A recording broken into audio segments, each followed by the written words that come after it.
வணக்கம் and welcome to my channel. So எல்லாருமே எப்படி இருக்கீங்க? நான் ரொம்ப நல்லா இருக்கேன். இன்றைக்கி இந்த வீடியோ என்ன பார்க்க போகிறோம் அப்படின்னா, மனைவியை மகிழ்ச்சிப்படுத்துவது எப்படி அப்படின்றது தான் பார்க்க போகிறோம். ஸோ அவங்கள ஹாப்பியாக வச்சுக்கிறதுக்கு, உங்கள் பார்ட்னரை ஹாப்பியாக வச்சுக்கிறதுக்கான ஒரு 5 டிப்ஸ் ஷேர் பண்ணியிருக்கேன். எத்தனை வீடியோ ஷேர் பண்ணாலும் இந்த டாபிக் வந்து பார்த்திங்கன்னா எப்போவுமே வரவேற்பு இருந்துக்கிட்டே இருக்கும். All time welcome this topic. ஓகேங்களா? எப்போவுமே வந்து வரவேற்பு இருந்துக்கிட்டே இருக்கும். ஏன்னா யாருனாலையுமே அந்த ஒரு விஷயத்தை வந்து அச்சீவ் பண்ணவே முடிய மாட்டேங்குது. இப்போ இதில் ஒரு 5 டிப்ஸ் சொன்னால் கூட, மேம் என்னால் ஒரு 3 டிப்ஸ்க்கு மேலே ஃபாலோ பண்ண முடியாதுங்க மேம் சொல்கிறவங்களும் இருப்பாங்க. அண்ட் நான் ட்ரை பண்ணுறேன்னு சொல்கிறவங்களும் இருப்பாங்க. ஸோ இந்த மாதிரி மிக்ஸ்டு பீப்புள் இருப்பாங்க. ஸோ எனக்கு தெரிஞ்ச அஸ் அ விமனாக நான் படித்து தெரிஞ்சுட்டு நிறைய அந்த ஆய்வுகளெல்லாம் சொல்லி உறுதிப்படுத்தியிருப்பாங்க. அண்ட் நிறைய பெண்களுக்கான அந்த வெளிப்பாடில் நிறைய இன்டர்வியூஸ்லாம் கொடுத்துருப்பாங்க. ஸோ அந்த மாதிரியான விஷயங்கள் எல்லாத்தையும் வச்சு அஸ் அ விமனாகவும் நான் இந்த விஷயத்தை ஷேர் பண்ணியிருக்கேன்.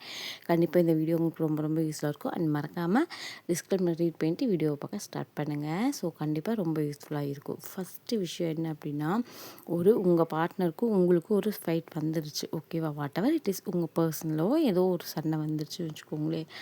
டக்குன்னு சமாதானம் ஆகணும்னு நினைக்கிறது இது வந்து நடக்கவே நடக்காது. ஓகேங்களா? அட்லீஸ்ட்டு ரொம்ப சின்ன ஃபைட்டாக இருந்தால் கூட ஒரு 2-3 டேஸ்னாவது ஆகும் அதுலேருந்து வெளியில் வர.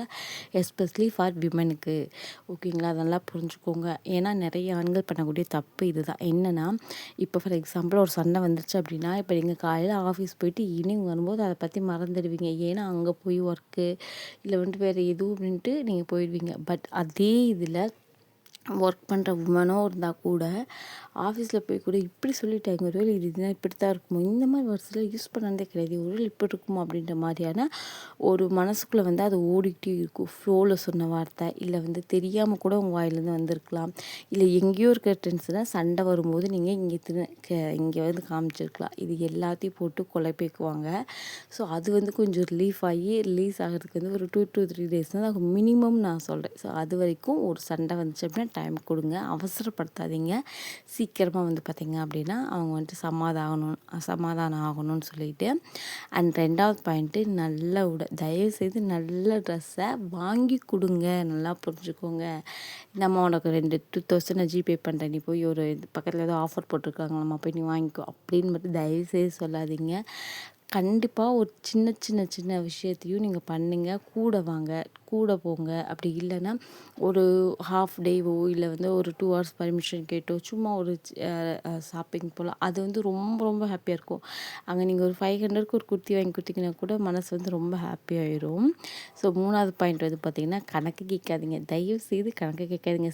ஒரு விஷயத்தை நல்லா புரிஞ்சுக்கோங்க. ஆண்களை பெண்கள் தான் பண சேமிப்பில் வந்து கொஞ்சம் மும்பரமாக இருப்பாங்க. எதுக்கு செலவழிக்கணும், எதுக்கு செலவழிக்கக்கூடாது, எதுக்கு இவ்வளோ தான் ஸ்பெண்ட் பண்ணணும் அப்படின்ற மாதிரி இருப்பாங்க. அவங்க கையில் எவ்வளோ காசு இருந்தாலும் இது இவ்வளோ ஒர்த்தே இல்லை, நான் வாங்க மாட்டேன் அப்படின்ற மாதிரியான விஷயத்துலையும் விமன் தான் வந்து அதிகமாக வந்துட்டு பார்த்திங்க அப்படின்னா கொஞ்சம் கவனமாக இருப்பாங்கன்னு வச்சுக்கோங்களேன். ஸோ அதனால் தயவுசெய்து கணக்கு கேட்காதீங்க. கண்டிப்பாக நீங்கள் கொடுத்த காசில் ஒரு 5000 கொடுத்துட்டு போயிட்டீங்கன்னா அதில் ஒரு 500 மிச்சப்படுத்தி வச்சுருப்பாங்க. அதை அவங்க மிச்சப்படுத்தி ஒன்றும் பண்ண போகிறது கிடையாது. அதை மிச்சப்படுத்தி எப்போயாவது உங்களுக்கு வந்து ஏதாவது தேவை வரும்போது உங்களுக்கே கடனாக கொடுக்குற மாதிரி கொடுக்குறது, இல்லை வந்துட்டு இந்த வழியில் வந்துட்டு ஏதாவது செலவழிக்கிறது, இல்லைனா டக்குன்னு எமர்ஜென்சி ஒன்று போகும். ஒரு குழந்தைகளை வச்சுருப்பாங்க, மற்ற குழந்தைங்க சாப்பிடும்போது ஆசைப்பட்டு வாங்கி கொடுப்பாங்க. இந்த மாதிரி தான் ஸ்பெண்ட் பண்ணுவாங்க. ஸோ அதனால் அதாவது கணக்கு கேட்குறது ஓகே ஃபைன், வேணாம்னு சொல்ல கிடையாது. பட் ரொம்ப உன்னிப்பாக கேட்குறது, அந்த ரூ. 5 எங்கே போச்சு, இந்த ரூ. 20 எங்கே போச்சுன்னு கேட்குறேன். அதை வந்து கொஞ்சம் ஃப்ரீயாக விட்டிங்கன்னா கொஞ்சம் நல்லாயிருக்கும். அதுக்கடுத்து இதுவுமே ரொம்ப ரொம்ப முக்கியமான பாயிண்ட், ஒரு சின்ன சின்ன ஹெல்ப் பண்ணுங்கள். சின்ன சின்ன ஹெல்ப்னால் உடனே பாத்திரம் கழுவி கொடுங்க, அதெல்லாம் பண்ணாலும் தப்பு கிடையாது. பட் ஆனால் நான் என்ன சொல்கிறேன்னா, ஒரு சின்ன இப்போ காலையில் எழுந்திரிச்சிங்க அப்படின்னா அவங்க ஒரு வேளை குழந்தைகளை கிளப்பிட்டுருக்காங்க, ஸ்கூலுக்கு இப்போ ப்ரிப்ரேஷன் பண்ணிகிட்ருக்காங்கன்னு வச்சுக்கோங்களேன். நீங்கள் சும்மா அந்த பெட்டை ஒதுங்கப்படுத்தலாம், வீட்டை கூட்டி விடலாம், இல்லை குழந்தைக்கு ஒரு ஷாக்ஸ் அவங்களுக்கு வேண்டியதை வந்து எடுத்து கொடுக்கலாம்.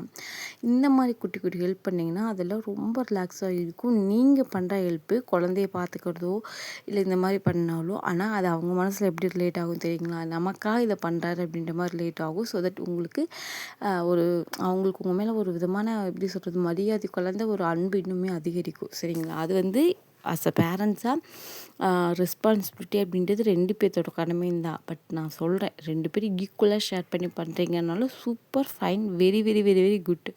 பட் எதுவுமே பண்ணாமல் இருக்கீங்களா, அதுக்காக அப்படி இருக்கவங்களுக்கு சொல்ல சின்ன சின்ன ஹெல்ப் பண்ணுங்கள். அது உங்களுக்கு பெரிய பெரிய லைஃப்க்கு வந்து மாற்றம் கிடைக்கும். ஏன்னா நீங்கள் ஏன் என் ஒய்ஃப் இப்படி இருக்காங்க அப்படி இருக்காங்க, எப்போ சிறுசிறுன்னு இருக்கா, எரிஞ்சு விழுகுது முழு விழிக்குது சொல்லுது அப்படின்னு யோசிக்கிறீங்க இல்லையா, இந்த மாற்றங்கள் எல்லாம் கொண்டு வந்து பாருங்கள், அதெல்லாம் காணாமல் போயிடும்.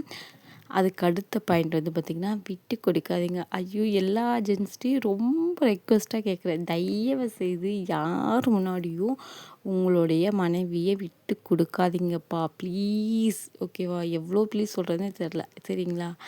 ஏன்னா அஃப்கோர்ஸ் 30 வருஷமாக வளர்த்துனா உங்கள் பேரண்ட்ஸ் உங்களுக்கு முக்கியம் தான், இல்லைன்னு யாருமே சொல்ல கிடையாது. அதே 30 இயர்ஸ் வளர்த்த பேரண்ட்ஸை விட்டு தான் உங்களை வந்து கைப்பிடிச்சிட்டு வராங்க. ஓகேவா, அந்த தியாகத்தையும் நீங்கள் யோசிக்கணும், யோசித்து பார்க்கணும் தயவுசெய்து. அதனால் நீங்கள் எப்போவுமே நான் சொல்கிறேன், நான் எல்லா ஆண்கள்ட்டையும் சொல்கிறதா பெண்கள்ட்டையும் சொல்கிறதா, நீங்கள் கண்டிப்பாக உங்கள் மனைவிகிட்ட உங்கள் அம்மா அப்பாவை விட்டு கொடுக்காதீங்க. அதே மாதிரி உங்கள் அம்மா அப்பா கிட்ட உங்கள் மனைவியை விட்டு கொடுக்காதீங்க. 2 பேர்த்தையும் விட்டு கொடுக்காம பேசி பழகுங்க. அது வந்து ஃபஸ்ட் டைம் கல்யாணம் ஆகும்போது கொஞ்சம் வந்து கஷ்டமாக இருக்க மாதிரி இருக்கும். மேரேஜ் ஆனதுக்கப்புறம் கொஞ்சம் கொஞ்சம் கொஞ்சம் கொஞ்சம் பழகிடும். ஓகேங்களா? ஸோ ஓகே, இது வந்து மெயினான விஷயம். ஓகேவா? அதுக்கடுத்து செல்ஃப் ரெஸ்பெக்ட், இதுவுமே ரொம்ப ரொம்ப முக்கியம். காமனாக சொல்லுவேன், கண்டிப்பாக உங்கள் பேரண்ட்ஸையும் நீங்கள் மதிக்கணும். அதே சமயத்தில் உங்களை கட்டிட்டு வர போகிற பொண்ணையும் மதிக்கணும். ஓகேங்களா, நல்லா புரிஞ்சுக்கோங்க. ஏன்னா இது 2மே உங்களுக்கு வந்து டிஃபிகல்ட்டான டாஸ்க் தான். உங்கள் அம்மா அப்பாவையே மரியாதை இல்லாமல் உங்கள் ஒய்ஃப் முன்னாடி பேசுறது, இல்லை உங்கள் ஒய்ஃப்கிட்டே பேசுனீங்கன்னா இவ்வளோ ஒரு மனசுக்குள்ள தோணும், இவ்வளோ வருஷம் கஷ்டப்பட்டு பெற்று வளர்த்துனாங்க, இவங்களே இப்படி பேசுகிறாங்களே ஒரு இது இல்லாமல், அப்போ நம்மலாம் என்ன ஒன்றுமே இல்லைன்ற மாதிரியான ஒரு உணர்வு நிச்சயமாக வரும். இது அன்செக்யூர் ஃபீலை கொடுக்கும். அதே மாதிரி ஹஸ்பண்ட் உங்கள் அம்மாவாட்டே போயிட்டு அந்த மாதிரி அவங்கள பற்றி வந்து செல்ஃப் ரெஸ்பெக்ட் இல்லாமல் ஒரு இது இல்லாமல் பேசுறது, இதுவுமே வந்து பார்த்திங்கன்னா கட்டிட்டு வந்துருக்கிற பொண்ணுக்கே அந்த இது கொடுக்க மாட்டேன். நாளைக்கு ஏதாவது ஒரு பிரச்சனை வந்துச்சுன்னா கூட நீ அப்படி தான் அன்றைக்கெல்லாம் பேசினேன் அப்படின்ற மாதிரி உங்கள் சைடு திரும்பிடுவாங்க. ஸோ அதனால் 2 சைடு பேசும்போதுமே கொஞ்சம் கேர்ஃபுல்லாக வேர்ட்ஸ் யூஸ் பண்ணுறதும் சரி, அண்ட் நீங்கள் பேசுறது ரொம்ப ரொம்ப ரொம்ப ரொம்ப கவனமாக பேசுங்க.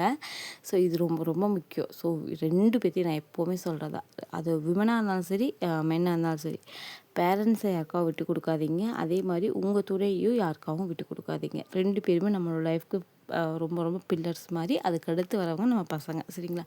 மெயினாக பசங்கள்கிட்ட வந்து பேசுகிறது, அப்பா அம்மா விட்டு கொடுத்து பேசுறது, இல்லை வந்து ஒய்ஃபை விட்டு கொடுத்து பேசுறது, இல்லை கணவனை விட்டு கொடுத்து பேசுறது, தயவுசெய்து இந்த மாதிரி பண்ணவே பண்ணாதீங்க. பெருசாகும்போது அந்த ஒரு பேரண்ட்ஸ் நம்ம வந்து இன்றைக்கி சண்டை கட்டிக்குவோம், 2 நாள் சண்டை கட்டிக்குவோம், 3 நாள் சண்டை கட்டிக்குவோம், அதுக்கப்புறம் வந்து நம்ம வந்து அதுலேருந்து வெளியில் வந்துட்டு நம்மளே வந்து ஒன்று சேர்ந்துக்குவோம். பட் அந்த டைமில் நம்ம கோவமாக இருக்க டைமில், மைண்ட் அப்செட்டாக இருக்க டைமில் நம்ம ஒரு குழந்தைகளுக்கு ஒன்று சொல்லும்போது அந்த குழந்தைகளோட மனசில் ஆழ்ந்து பதிஞ்சுக்கும். அதை வந்து நல்லா ஞாபகம் வச்சுக்கோங்க. அதனால் மெயினாக பெரியவங்களுடைய பிரச்சனைகள், பெரியவங்களோட சண்டைகள், அதாவது நல்லது கெட்டது அப்படின்றது வேறு. ஓகேவா? இந்த மாதிரியான விஷயத்தை வந்து குழந்தைகள் மேலே திணிக்கிறது, இல்லை தப்பாக கைட் பண்ணுறது. ஏன்னா நமக்கு நம்ம மாமியார் பிடிக்கல அப்படின்னா அந்த குழந்தைகளுக்கு வந்து அவங்க பாட்டியாக நல்லா சிறப்பாக இருப்பாங்க, நம்ம பையன் பிள்ளை இல்லை நம்ம மகன் பிள்ளை இந்த மாதிரி சிறப்பாக இருப்பாங்கன்னு வச்சுக்கோங்களேன். அதை வந்து நம்ம கெடுக்கக்கூடாது. ஓகேங்களா? ஸோ அந்த மாதிரியான பிஹேவியர் பண்ணாதீங்க. ஓகேவா? இது போத் மென் ஆர் விமன் 2 பேருமே அந்த மாதிரியான விஷயத்த பண்ணாதீங்க. ஓகேங்களா? ஸோ எனக்கு தெரிஞ்ச ஒரு 6 டிப்ஸ் ஷேர் பண்ணியிருக்கேன். கண்டிப்பாக இந்த டிப்ஸை நீங்கள் எதில் எத்தனை பேர் நான் ஷேர் பண்ணதுக்கு முன்னாடியே ஃபாலோ பண்ணிகிட்ருக்கீங்க அப்படின்றத மறக்காமல் கமெண்ட்டில் சொல்லுங்கள். இல்லை இதை பார்த்ததுக்கப்புறம் தான் நான் வந்து இனிமேல் தான் வந்து இதை பண்ண போகிறேன் அப்படின்னாலும் மறக்காமல் கமெண்ட்டில் சொல்லுங்கள். அண்ட் மறக்காமல் மெம்பர்ஷிப்பில் ஜாயின் பண்ணுங்கள்.